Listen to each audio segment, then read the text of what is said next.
গাজায় খাবারের অভাবে মারা যাচ্ছে হাজার হাজার মানুষ। গাজায় খাবার সংকটের প্রভাব পড়েছে ইসরায়েলি জিম্মিদের ওপরও। নির্দিষ্ট কিছু শর্ত পূরণ হলে রেড ক্রসের মাধ্যমে জিম্মিদের কাছে খাবার পাঠাতে চায় ফিলিস্তিনের সশস্ত্র গোষ্ঠী হামাস। এই অবস্থায় ফিলিস্তিনের স্বাধীনতাগামী সংগঠন হামাস জিম্মিদের জীর্ণ শীর্ণ দেহের ভিডিও প্রকাশ করার পরেই পুরো পশ্চিমা বিশ্বে সমালোচনার ঝড় উঠেছে।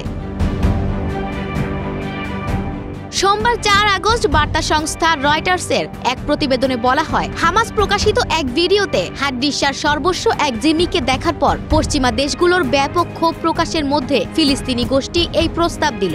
এমন বাস্তবতার মুখে ইসরায়েল যদি কিছু শর্ত মেনে নেয়, তাহলে হামাস জিম্মিদের কাছে খাবার সরবরাহ করবে। এবং এক বিবৃতিতে হামাস জানিয়েছে, তারা কেবল তখনই আন্তর্জাতিক দাতব্য সংস্থা রেড ক্রসের সঙ্গে সহায়তা সমন্বয় করবে যদি ইসরায়েল স্থায়ীভাবে মানবিক করিডোর খুলে দেয় এবং সহায়তা বিতরণের সময় বিমান হামলা সম্পূর্ণ বন্ধ রাখে। ইসরায়েল কর্তৃপক্ষ বলছে, গাজায় এখনো 50 জন জিম্মি রয়েছেন। ধারণা করা হচ্ছে এদের মধ্যে 20 জন জীবিত। হামাস এখনো পর্যন্ত কোনো মানবিক সংস্থাকে জিম্মিদের কাছে পৌঁছানোর সুযোগ দেয়নি। গত শনিবার ফিলিস্তিনের গাজায় বন্দী এক ইসরায়েলির ভিডিও প্রকাশ করেছে হামাসের সশস্ত্র শাখা আল কাসাম ব্রিগেড। ভিডিওটি প্রকাশের পর বেশ চাঞ্চল্য সৃষ্টি হয়েছে।